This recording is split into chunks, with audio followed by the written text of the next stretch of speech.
জাভাস্ক্রিপ্টের আজকের এই ভিডিওতে আমরা দেখব কম্প্যারিজন অপারেটরস নিয়ে। আমরা আগে দেখেছিলাম অ্যারিথমেটিক অপারেটর এবং অ্যাসাইনমেন্ট অপারেটর। তো ওই দুটো অপারেটর সবসময় পজিটিভ এবং নেগেটিভ নাম্বার রিটার্ন করে।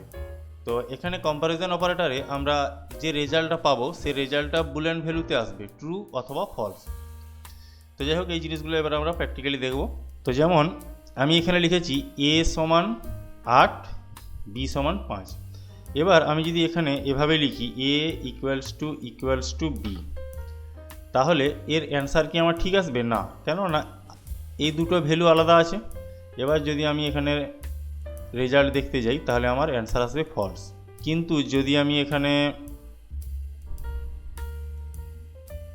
8 করে দিই, এবার যদি দেখি তাহলে অ্যান্সার আমি দেখতে পারবো ট্রু। এরপর আমরা দেখব এই যে ট্রিপল ইকুয়াল টু কখন ব্যবহার করা হয়?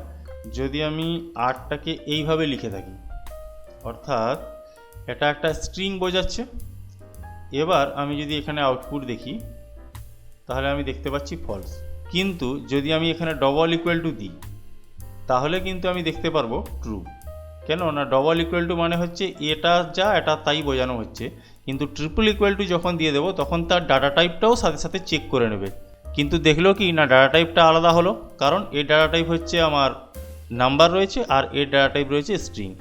এরপর আমরা দেখব নট ইজ ইকুয়াল টু। যেমন এখানে আমি আলাদা একটা ভ্যালু লিখি, এবার আমি এখানে দিচ্ছি নট ইজ ইকুয়াল টু দিয়ে আমি যদি অ্যান্সার দেখি তাহলে আমি দেখতে পারবো ট্রু। কেন না, 8 সমান 5 নয়। কিন্তু যদি আমি এটাকে এভাবে দেখি ডবল ইকুয়াল টু, এবার যদি আমি দিই নট ইকুয়ালস টু তাহলে আমি দেখতে পারবো অ্যান্সার সেই ট্রু। আমি দিচ্ছি গ্রেটার দেন, এটা বড় বি থেকে, তো হ্যাঁ এটা বড়ই বি থেকে, ট্রুই আসবে। কিন্তু যদি আমি এটাকে লেস দেন করে দিই তখন আমরা দেখতে পারবো ফলস আসবে। আর যদি আমি দিই গ্রেটার দেন ইকুয়ালস টু, তখন আমার অ্যান্সার আসবে ট্রু। কেননা এটা বড় এবং এটা সমান। যদি আমি এখানে 8 লিখি তাহলে এটা ট্রু, এটা অথবা এটা যে কোনো একটা ট্রু হলেই ট্রু দেখাবে। এখন আমি দেখতে পাচ্ছি আমার সেই অ্যান্সার ট্রুই এসছে। সেমভাবে যদি আমি এখানে লেস দেন ইকুয়ালস টু দিই তাহলেও আমার অ্যান্সার ট্রু আসবে। কিন্তু যদি আমি এটাকে কমিয়ে দিই তাহলে আমরা দেখতে পারবো এর অ্যান্সার ফলস আসবে।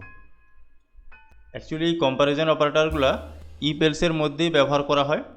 তো এইগুলো যখন আমরা কন্ডিশন এক্সপ্রেশন শিখবো ইফ এলস ব্যবহার করে, তখন এই জিনিসগুলোকে আরও ভালোভাবে দেখা হবে। এরপর বাকি রইল এই টার্নারি অপারেটর। এই টার্নারি অপারেটরটা আমরা সেই সময় শিখবো যখন ইফ এলস দিয়ে আমরা কাজ করব, সেই সময় এটা দেখে নেব যে একটা লাইনের মধ্যেই কিভাবে আমরা অ্যান্সারটা পেতে পারি ইফ এবং এলসের। তো আজকের মতো এতটাই।